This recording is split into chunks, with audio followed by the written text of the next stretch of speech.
Welcome back. Time to discuss a bit macro and how are markets reading macros right now. Yuvika Singhal is joining us now from QuantEco. She's got an indicator called Daily Activity and Recovery Tracker DART. And she believes that in June, the observation was that 65% of the output which was lost amidst the second wave has actually come back. Yuvika, afternoon. Thank you so much for your time. How are you reading the quality of the recovery everybody is talking about? Because people are confused whether it is patchy, does it look durable, and what happens if the third wave is very weak? Do you think this recovery could accelerate going forward? Because markets seem to be latching on to that possibility.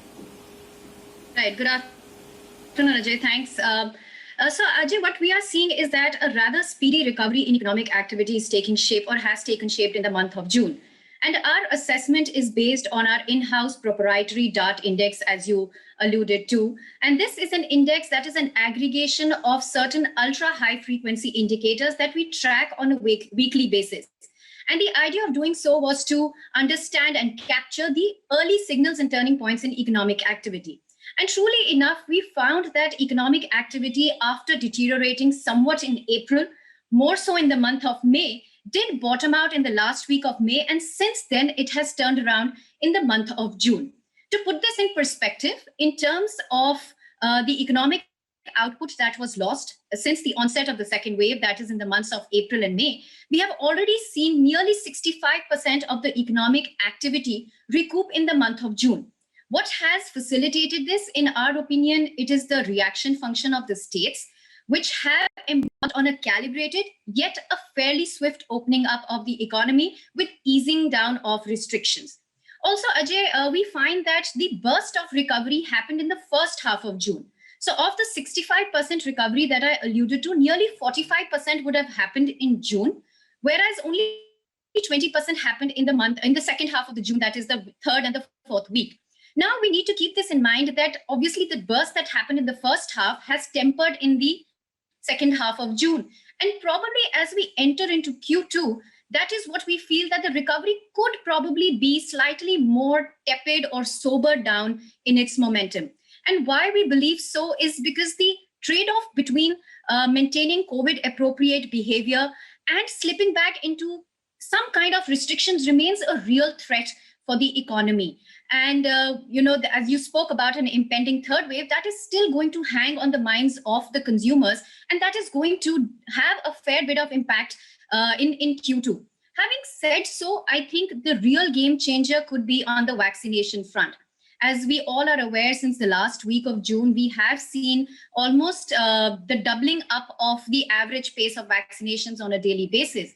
If we are able to maintain this pace of about 6 million doses a day, or probably even better it in the coming weeks, this is going to give the economy a real boost as far as sequential recovery in momentum of growth is concerned. And that we think is going to happen Q3 or Q4, not Q4, but probably Q3 onwards, which will also coincide with the festive season pent-up demand.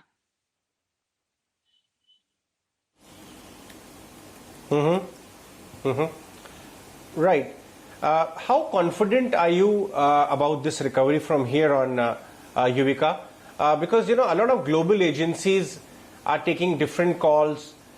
Strategists who track the pace of this recovery have their own view, and market is doing their own thing.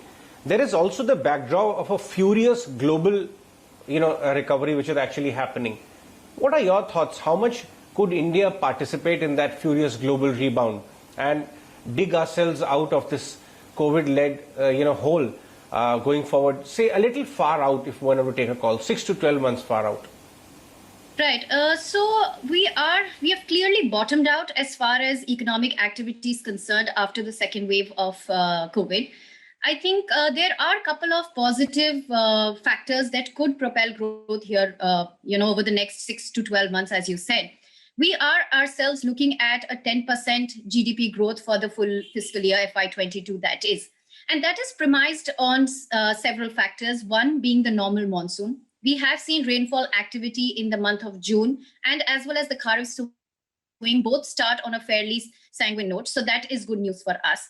Rightly pointed out, external demand is something that is definitely a positive story as far as growth impetus is concerned. In fact, during the months of April and May, one of the few silver linings in terms of data that we saw was on the front of export growth, which continued to see fair degree of momentum, whereas most other indicators did see a fair bit of slowdown. So yes, this boost from the developed markets, which have seen traction as far as vaccinations are concerned, which are now almost close to opening up to the pre-pandemic levels, that is going to be a big push as far as growth momentum is concerned. And third, that I've already alluded to, vaccinations. If we are able to inoculate, like I said, 6 million individuals or on a daily basis, that is going to be a game changer. And we are projecting nearly close to about 60% of our population, if we maintain this pace of vaccinations, could get inoculated by the end of the year. So that is going to give a very strong impetus to growth recovery Q3 onwards. And let's not forget, we also have a central bank which is continuing to remain in accommodative stance, and a expansionary fiscal policy where the government has committed to double-digit capex growth spending. So all these factors put together do make us believe that the growth recovery is going to look fairly more confident beyond Q2. That's our assessment. Right. All right, Yuvika, we'll let you go on that one. Thanks so much for your take on the quality of recovery, which the market, meanwhile, is also tracking very closely. Time for a break. In fact, that's all we have for you in this edition of the Newsroom. The other side, we'll get you more news and updates. Keep watching and staying with ET Now. Bye.